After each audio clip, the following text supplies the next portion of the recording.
Hey guys, welcome back to another Chan Man's videos, and this week we've got a big boy. Super excited to get him open. I've been sitting on this for 2 months, just waiting for the opportunity to open him. I didn't want to open him until I got my shelving and everything all figured out and how I want to do the display. But now I've got background up with those peel and stick stone looking tiles, which help just clean the background up a little bit. And I've got some more of those styrofoam bricks for raising the figures up in the background. And now I'm ready to open him. Yeah, this is it. The giant Leviathan Dreadnought from the Imperial Fists. It does come with the Cyclonic Melta Lance and a Storm Cannon. This box is huge, so let's get this open, and then we'll show you guys everything inside. Actually, well, I just realized I didn't spin it around for those who want to see the box. I mean, this thing is huge, as you can see, as I was saying.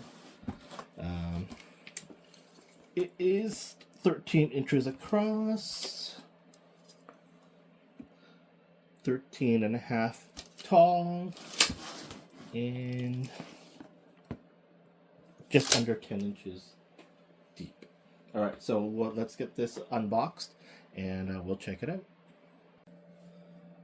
Okay, so here we have him out of the box, and he's looking really big. He's heavily armored and a very big figure, super chunky.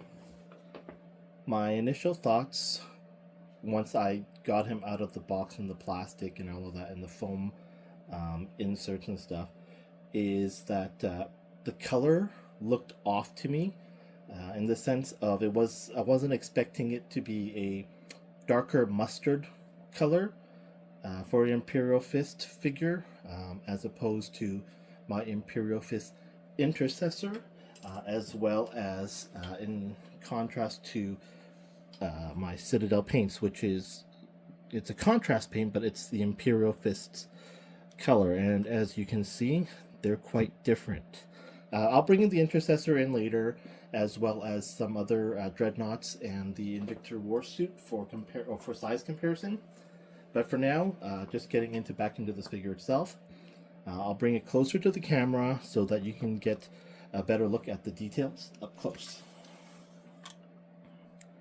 Starting from the top,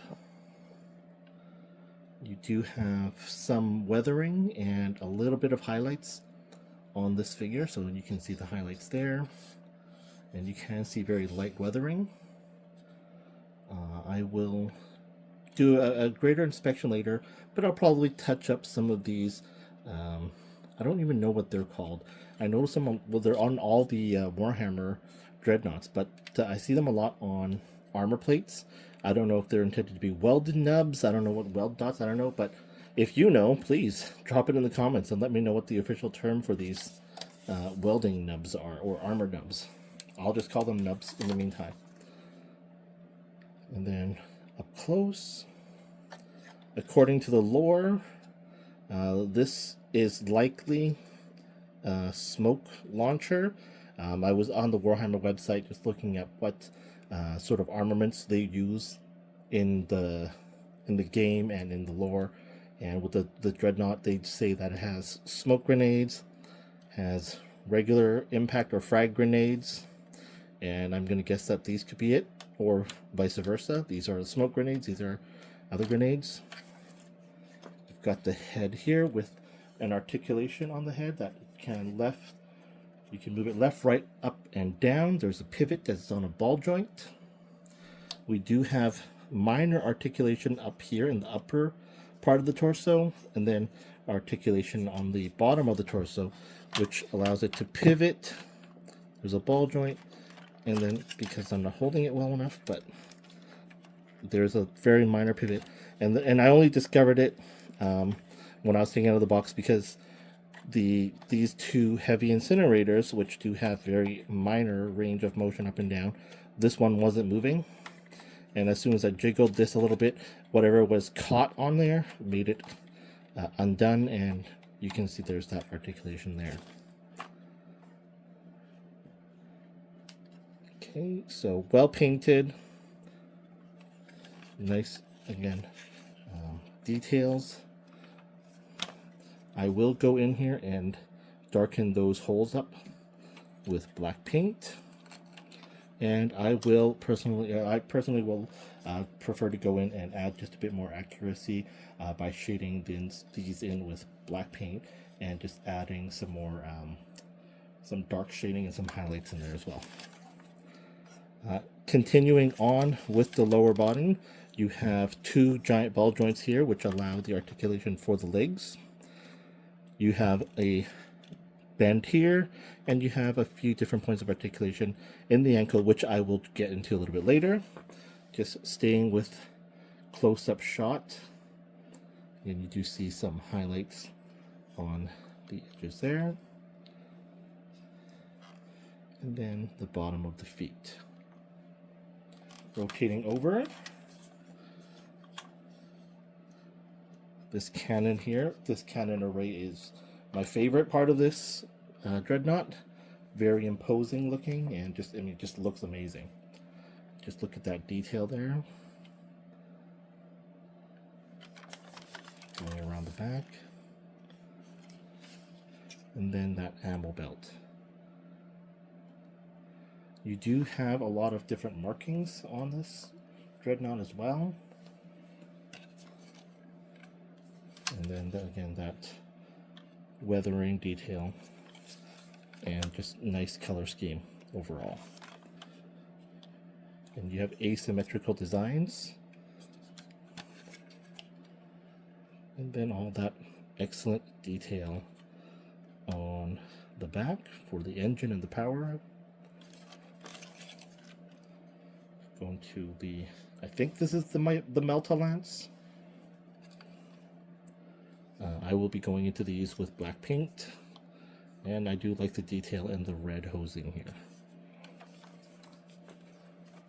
It's just, this guy's heavy. I'm getting tired of holding it with one arm. And then the barrels.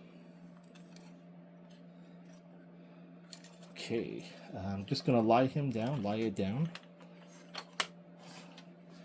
And so with regards to leg articulation, because there's no obstruction at the front or the back, you can swing it all the way forward and then all the way back.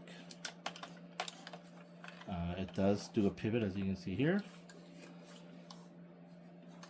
You do get close to 90-degree bend, but again, just the armor, because how big the armor pieces are, it does get a little bit in the way. The ankle has an upper articulation, which allows it to swivel up and down. And then you have a second lower articulation just below that, which allows the foot to swivel left and right. There should be a rotating ball joint up at the very top, but doesn't look like it has much motion or mobility. So that's the knee. This knee part here has an articulation, which allows you to provide coverage while bending the knee.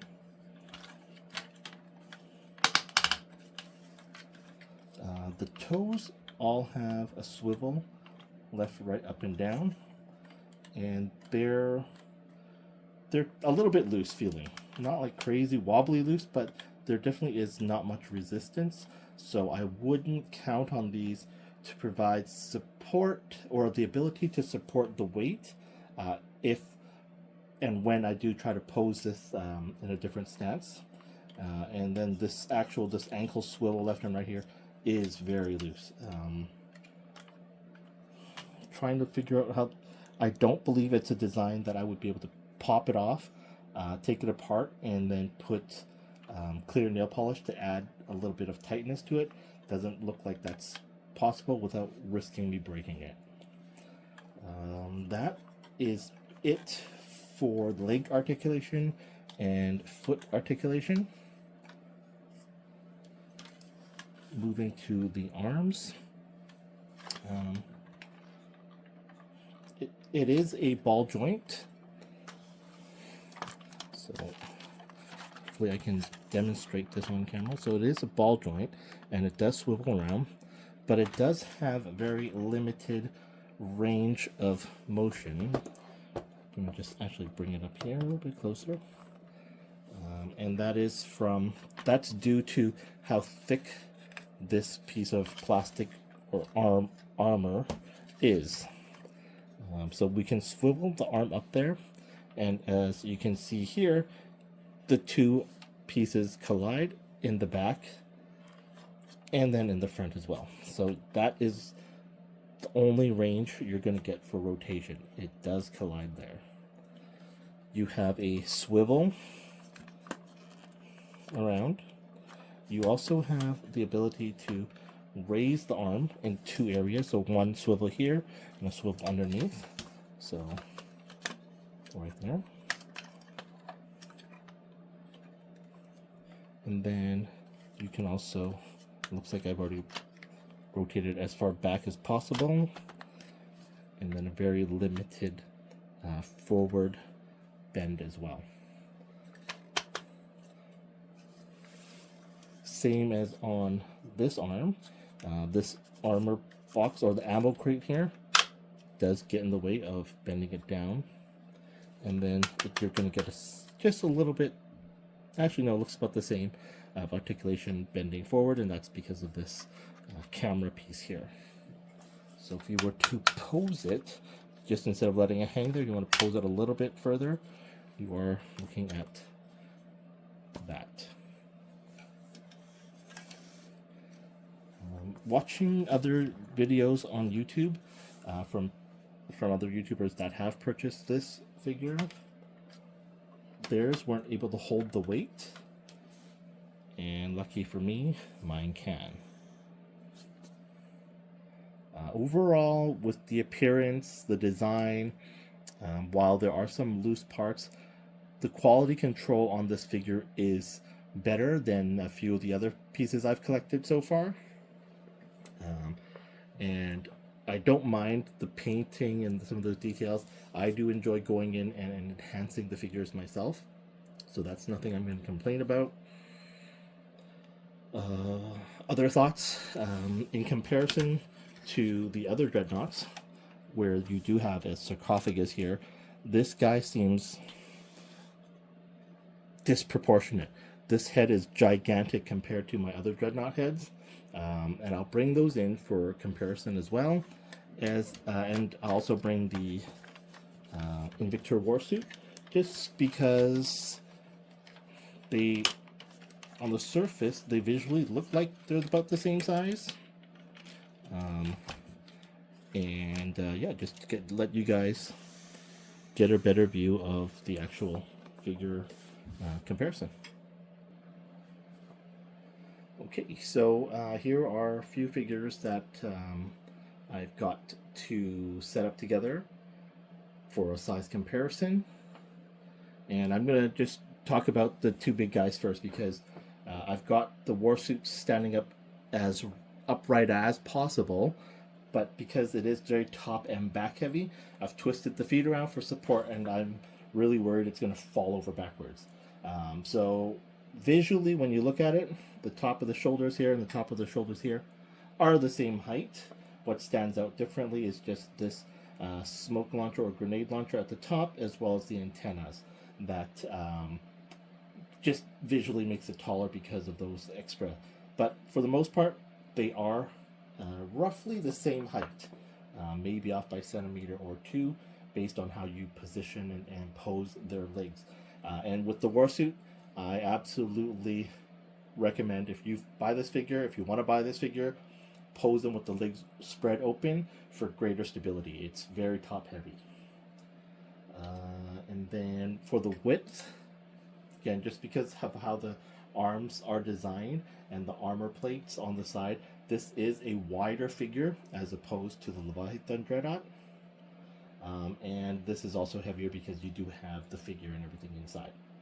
So I am going to put him away, put him back in a safe spot, and put him into a safe pose. and then we'll come back and do a closer look at the other figures in comparison.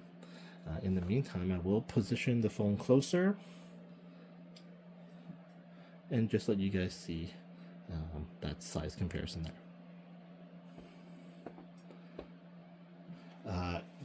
They are both much shorter as opposed to the Nemesis Dreadnought, which is on my shelf, but it's not easily accessible and to maneuver out of the shelf with the lights and everything. So I'm not going to bring it out here, but just trust me, it's much shorter.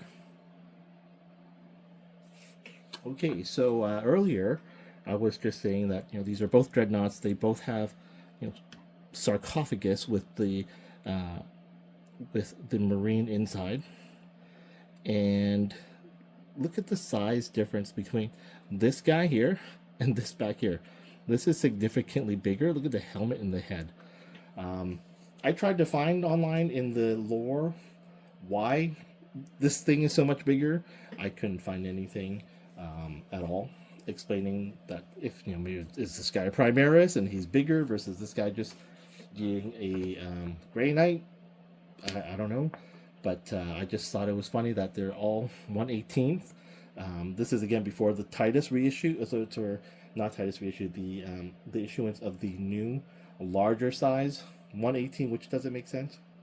But that's just one thing I noticed when I was looking at him in comparison to my other Dreadnoughts. And then of course you can see the size of the Dreadnought is much larger overall. This Dreadnought here is, the Redemptor here is as upright as possible. When I display them on the shelf, I do have his legs spread out one notch, just again for stability. But yeah, he is significantly shorter. Moving that aside, you can see the color difference here. The Imperial Fist Intercessor is a brighter yellow. I called it, to me, it's more of a mango yellow, and is significantly brighter in color. Overall, am I happy with this purchase? Absolutely. While I believe the Nemesis Dreadnought is a centerpiece, it's funny, it's a centerpiece, but it's not on the center of my shelf. It's eye-catching, it's a showstopper. The yellow in combination with the size makes this guy stand out as well. So when you come in and if you see my shelf, you're going to see all the eye-popping, eye-catching figures that'll draw you to the display shelf, and then you can come in closer and get a better look at that time. Things I will be doing with this figure is, again, talked about just painting it a little bit, adding highlights, shading, a bit of weathering. Gonna fill in these black parts here with black paint and some of those black lines on the venting. But overall, that's really much all I'm gonna do with this figure. I'll see if I can put him in a cool pose and what type of pose I can get him in and where would fit him in on the shelf. But yeah, that's it. I'm really happy. I recommend anyone who has the ability or wants to. I was thinking about getting this figure. Absolutely buy it. You won't regret it. I'm super happy I did. And I got him at a price that I'm very happy with as well. I think it's a reissue. I did manage to buy it off Amazon in Canada. And I'm just satisfied with the price I paid, how quickly I got it, the overall design and look. It's sharp and eye-catching. And yeah, those are the thoughts and the review of this figure. Please drop a comment if you have any questions. If you liked this video and thought it was helpful, I appreciate if you can give it a like and a share.